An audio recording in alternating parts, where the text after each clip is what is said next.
ओम श्री सिद्धभैरवाय नमः. बघा, आज गणपती विसर्जन झालं आणि आता उद्या पितृपक्ष सुरू होणार आहे. आता या पितृपक्षामध्ये आपल्या आईवडिलांच्या नावाने एक वयस्कर माणसाला कोणाला तरी आपले वडील मानून आणि त्यांना जेवण घालायचे आपल्या ज्या तिथीप्रमाणे. आता आपण जर ते काय केलं तर आपलं पुढं करतील, ही परंपरा पहिल्यापासून चालत आलेली.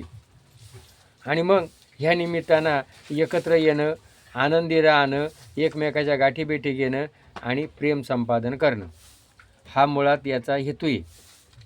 आता या पितृपक्षाची सुरुवात अशी झालेली आहे का ज्या वेळेला रामायणामध्ये सीता या वेळेला एकांतात, सीता एकदम सगळ्यात सुंदर स्त्री होती आणि एक गंधर्व त्या सीतेकरता सीतेच्या रूपाक पाहून आणि तो तिला टोचा मारायला लागला.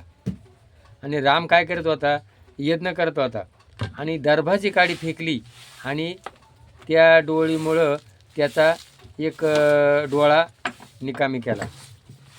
आणि मग तो विनंती करायला लागला का माझी चुकी झाली. बघा, त्यावेळेला आजही शहरामध्ये जर एखादी चुकी झाली आणि स्वारी जर म्हटलं तर ते गप राहतात.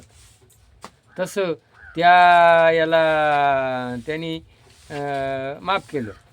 मग तुझा एक बुबुळ आहे ना, हा 2 ठिकाणी फिरल आणि तू 20 टाकाशील. कावळा काय करतो, 20 टाकातो. आणि मग त्याला मान दिला का ज्या वेळेला माणूस मेलेला असतो त्यावेळेला तिथं पिंडदान आणि तू घेतल्याशिवाय त्याला सद्गती मिळणार नाही. बघा, माणूससुद्धा त्या कावळ्याप्रमाणे जोपर्यंत जिवंत आहे तेपर्यंत काय करू नये ते करतो. त्या जिभेचे चोचले पूर्ण करतो. आणि कावळा आणि माणूस यांचे मन सारखे चंचल आहे. म्हणून कावळ्याला तो मेल्यानंतर त्याचा मान दिला जातो. कावळा हा चंचल प्राणी आहे, बुद्धिवान प्राणी आहे. जे माणूस करतो ना, कावळा कोणतं कष्ट करत नाही, कुठं फुकट कसं खायला मिळेल त्याचं लक्ष असतं. आणि ते जोपर्यंत खायचं आहे तोपर्यंत गागत नाही, खाऊन झाल्यावर गागतो. तसा माणूस आहे ना, फुकट कसं मिळेल या प्रवृत्ती का असतो. म्हणून त्याला वरदान दिलं रामाना का तुला पिंडदान घेतले जाते. आणि पितृपक्षामध्ये तू ज्या वेळेला घास घेशील त्यावेळेला इतर लोक ते सेवन करतील. म्हणून कावळा, गाय आणि कुत्रा, मुंगी, प्राण्यावर दया करा ही भावना आपल्या संस्कृतीमध्ये घालून दिलेली. बघा, पूर्वी जर घरात स्वयंपाक केला तर पहिला घास कोणाला, गाईला, आग्नीला, कावळ्याला आणि मुंग्यांना आणि कुत्र्याला. आज काय झालं, आज फक्त माझं त्याचं भरानाच, तो दुसऱ्याचा विचार करायलाच तयार नाही. स्वतः जन्म देते आईबापांनाच घालीत नाही तर तो कावळ्यांना काय घालणार आहे. आईबापा कुठं वृद्धाश्रमामध्ये काय. आणि मग आजचा माणूस बेमान झालेला आहे. आणि बेमान माणसाला जर करायचं असेल तर हा पंधरवाडा आहे, मी चुका केल्या आणि गणरायापाशी आपण हे करूया, प्रार्थना करूया का माझी बुद्धी स्थिर होऊ दे आणि जी मी बेमान झालेलो आहे असा बेमान होणार नाही. आणि कावळा हा निसर्ग जपणारा प्राणी आहे.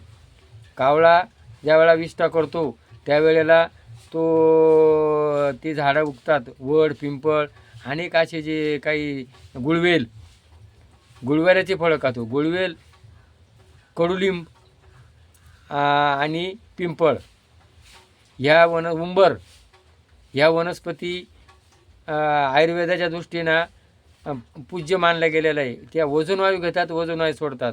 म्हणून ह्या ज्या वनस्पतीची वाढ जास्त होण्याकरता आपल्या पूर्वजांनी या भाद्रपद महिन्यामध्ये कावळ्याच्या पिल्लं जरी असतात त्यांना अन्न नसतं आणि त्या निमित्तानं कावळा सांभाळला.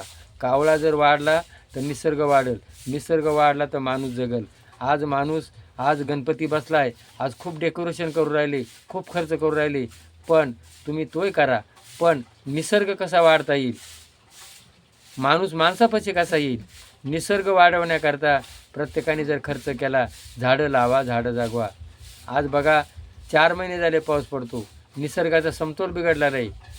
आणि विज्ञान लोकही विचार करू राहिले का आज वनस्पतीची तोड झालेली, झाडं नाही, आणि ही उष्णता झाल्यामुळं आणि हा निसर्गाचा समतोल बिघडला.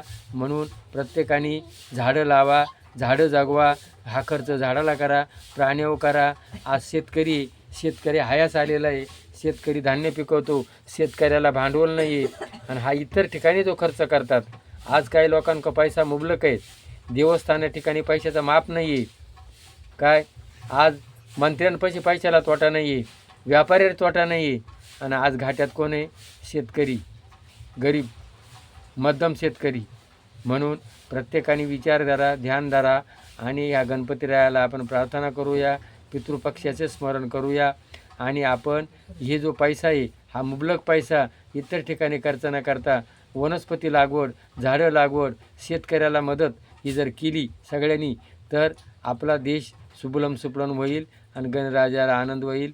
जय भैरवनाथ महाराज की जय. लावा.